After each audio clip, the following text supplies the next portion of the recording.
it really, what the minimum wage law is it makes it illegal for you to work unless you have a certain amount of productivity. So if the minimum wage is $15 an hour, what that means is if you only have $10 an hour worth of productivity, right, you can't work. That you have to turn down every offer of employment you get. If someone offers you $10, $12, that's illegal. You can't accept those jobs, even if you want them, even if you think that that's the beginning, the first step on a road to higher wages in the future. The government says, no, you can't accept that. Unless you can find somebody who will pay you $15 an hour, it is illegal for you to have a job. And that is not good economic policy. And it's not even compassionate, because now you've taken away all the honest ways that somebody can make a living, and they end up turning to crime a lot of times. I see what you're saying, and that actually makes a lot more sense the way you're framing it, about like if you only provide $10 worth of value to the company, why should they pay you $15? And they won't. I agree with you. I see what you're saying. You're making me think about it in a different way for sure. I think a lot of people would say, well, if they're really only providing $10 worth of value, do you really need that person? Should you be more streamlined? I mean, $10 worth of value is still value. Yeah. Look, I get very frustrated all the time, when I make phone calls and I can't talk to a human being. I have to talk to a computer. Yeah. And the reason for this is because we've priced the human beings out of the market. Well, you know what else is interesting, Peter? What's horrible about this for all of us is when you do that, and you're dealing with these goddamn computers, it's like we're losing part of our connection when it comes to doing business. If I do business with a company, I like to be able to call them up. I'd love it if there's a thing when I'm doing something, I like to make contact with the person. If everything is being done through automated systems, it's getting weirder and weirder for us. Do you remember the original Back to the Future movie? Yes. Remember when he goes back to 1955 for the first time and he sees that car pull into a gas station and like 5 people descend on the car and start washing the windows, checking the tires, doing all that stuff, right?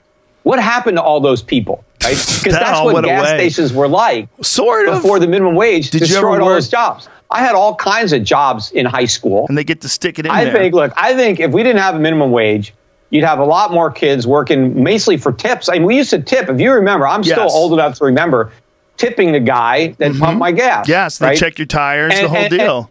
But you know what used to happen? These young kids that got low-paying jobs as pump jockeys, what they would do between fill-ups is they would go and hang out with the mechanic who was there working on cars, and they would get a free education in auto mechanics. And they would actually learn a trade. Have you ever seen some of these guys? I mean, we'd have more auto mechanics that get a skill. Some of these guys would end up, opening up their own service stations. Look, it's good to allow young people to have employment opportunities, not to price them out of the market by mandating a minimum wage. I mean, the minimum wage benefits high-skilled workers, unions, by eliminating competition with younger, lower-skilled workers. You're forcing employers to hire high-skilled people instead of a more numerous number of lower-skilled people. That's what happened. In the beginning of The Hustler, Paul Newman pulls into a gas station, and he tells the guy, check the air and tires, check the oil, do all this. And the guy, fill them up, mister. They go out there and they have they do all kinds of shit for you. It's not just as simple as they pump your gas. They pump your gas, check your tires, check your fluids. They do everything. But there was less people with cars back then, too. Cars were in better shape because, every time you went into a gas station, somebody made sure you had enough oil. They made sure your tire pressure was good. Well, cars are more reliable today. Those cars were bullshit. Those cars, you had to check the air. You had to check the tires. It was bleeding oil.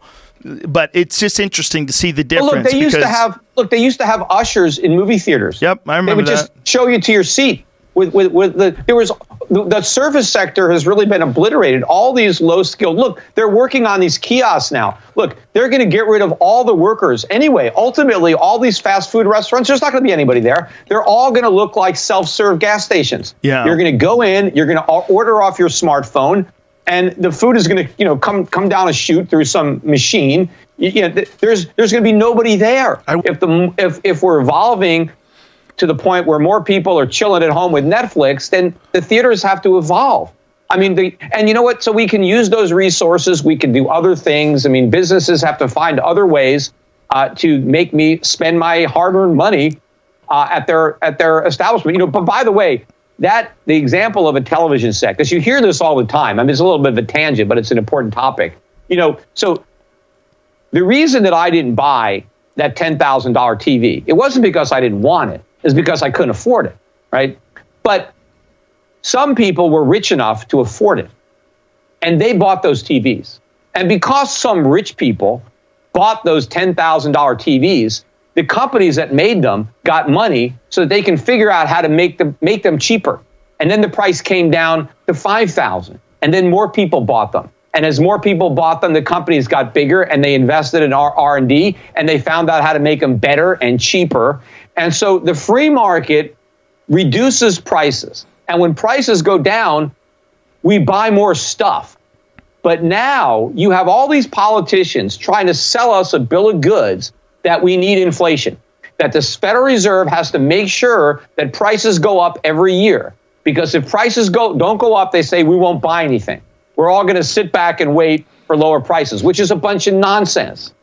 People buy televisions, they buy computers, they buy cell phones. They know that if they wait a year or two, they'll be cheaper, but they don't wait. Because the only time you wait to buy something is if you can't afford it, because it's going to do it better. I see what you're saying, and it sounds beautiful if it was that simple. Do you think it's really possible to manage this whole country that way? Genuinely? Well, we should have some regulation. Democracy gets in the way. That is the problem, asshole. Right? Because you have these politicians that want to get votes, right? And the way they get votes is they promise to steal something from one person and give it to the person who votes for them. That's the problem. And then in order to stay in power, right, governments basically take what amounts to bribes from businesses to basically protect them from competition or bail them out. We've given the government too much power. And you can't blame the private sector for trying to get that power to be used in its advantage, because if it doesn't do that, one of its competitors will get it and it'll be used against. Like the government is like the mafia, right? And people have to pay protection money for the government to leave them alone and to kind of set them against somebody else. If you go to letusdisagree.com, and you can see this movie, but the guy that produced it, Jimmy Morrison, and I remember he came to my office and filmed me. He started it back in like 2010. Or something, because he wanted to talk to the people that predicted the 2008 financial crisis and get their perspective on what the government did wrong. And so this is a whole movie about the history of how government has screwed stuff up, going all the way back to the Great Depression. Because there's a lot of misinformation out there about why we had the Depression. People say, oh, it's because we had too much capitalism. It's not. It's because we had too much government. We had a depression in 1920 that nobody knows about, because it ended so quickly because the government did nothing. The reason we had a Great Depression in the 30s was because Herbert Hoover did the same type of stuff that Trump is doing. Herbert Hoover was the first big interventionist president that started spending money to prime the pump to try to make it better. Hey, we can't just sit back and allow people to lose their jobs. And so Hoover interfered in the economy and helped create the Great Depression. And then Roosevelt came in and just expanded on Hoover's failed programs. And the Great Depression spanned the entire decade of the 1930s. We didn't get out of the Depression until 1945, when we ended the Second World War and government finally started to get smaller. But this movie goes all the way back to that, and then it goes to the housing bubble.